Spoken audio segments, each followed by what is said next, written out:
We want to start by getting right to our top story. Former New Britain Mayor Erin Stewart suspended her campaign for governor today. Now, this comes after new details were released about her personal spending on a city credit card. We have team coverage. Political reporter Mike Savino explains the new report. Matt Austin with reaction to the stunning changes. We start things with Mike live in Hartford at the Capitol. Mike?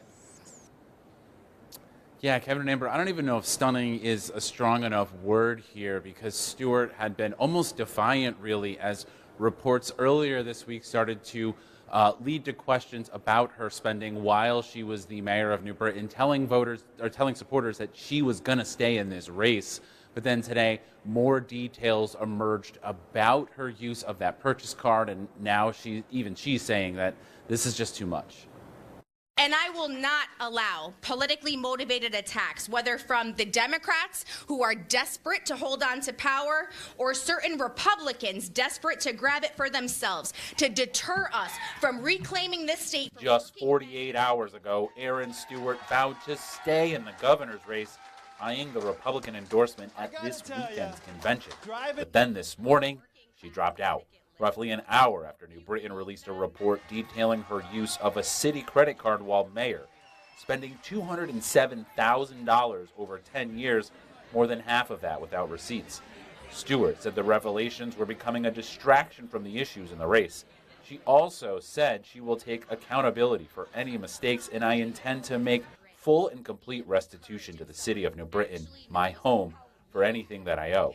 New Britain hired the Crombie Law Group to investigate Stewart's P-card usage, and today's report found she spent more than $47,000 just on Amazon purchases. Investigators found pictures showing how she used some of those items: Peppa Pig decorations at her daughter's birthday, cakes, maternity clothes, and 2 different microphones. The city has not been able to locate them, but investigators note the microphones match the ones in this campaign video.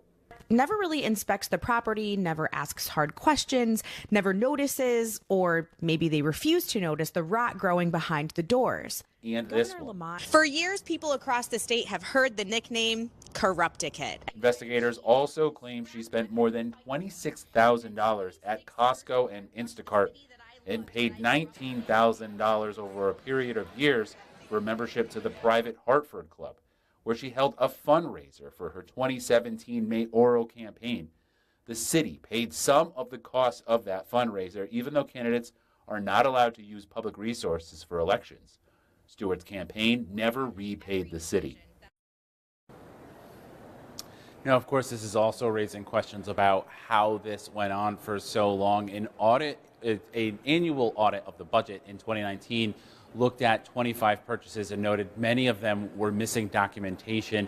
Auditors at that time suggested the city get tighter controls. The city's own policy for P-cards also notes that no one is supposed to make any purchases exceeding $1,000 unless, of course, they get special approval. But this investigation notes that it does not appear at any time that Stewart had her purchase card suspended for violating some of those policies. Live from the Capitol, Mike Savino, NBC Connecticut News. All right, Mike, thank you. And from those legal ramifications possibly to the political fallout and how this stunning announcement has scrambled the race for governor. Erin Stewart's campaign suspension comes the day before the state GOP convention is set to get started at Mohegan Sun.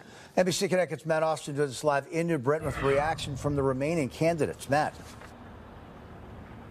Yeah, so Kevin and Amber, Erin Stewart had been considered by many the frontrunner for the GOP nomination and really the party's best shot at taking on Governor Lamont. Now Stewart is telling her delegates to instead support State Senator Ryan Fazio. Moments ago, he released a statement writing in part, Erin Stewart ran a hard-fought campaign that engaged many great Republicans across Connecticut and brought more people into the process. He added, it's time to unite our party and build a coalition to create a positive change for our great state. And here's what other candidates had to say. Now that Republican Erin Stewart suspended her campaign for governor, her challengers in the race are weighing in. This is very good news for the people of Connecticut because the focus of this upcoming election needs to be on achieving a real Connecticut comeback. The issue is not Erin Stewart spending while she was mayor.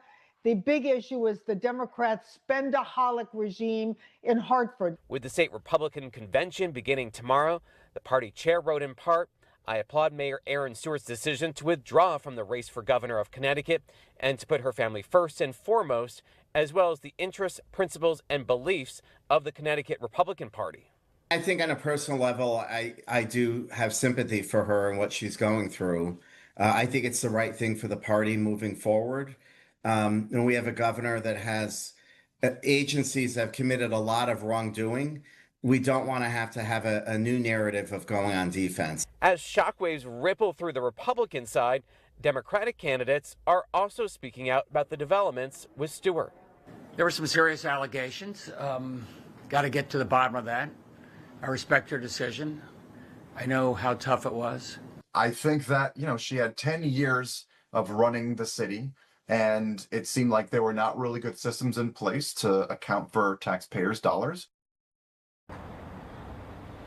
Now, Stewart's running mate Tim Acker called today's announcement deeply disappointed. He added, though, he remains committed to running in for lieutenant governor. Live in New Britain, Matt Austin, NBC Connecticut News. Guys, back to you.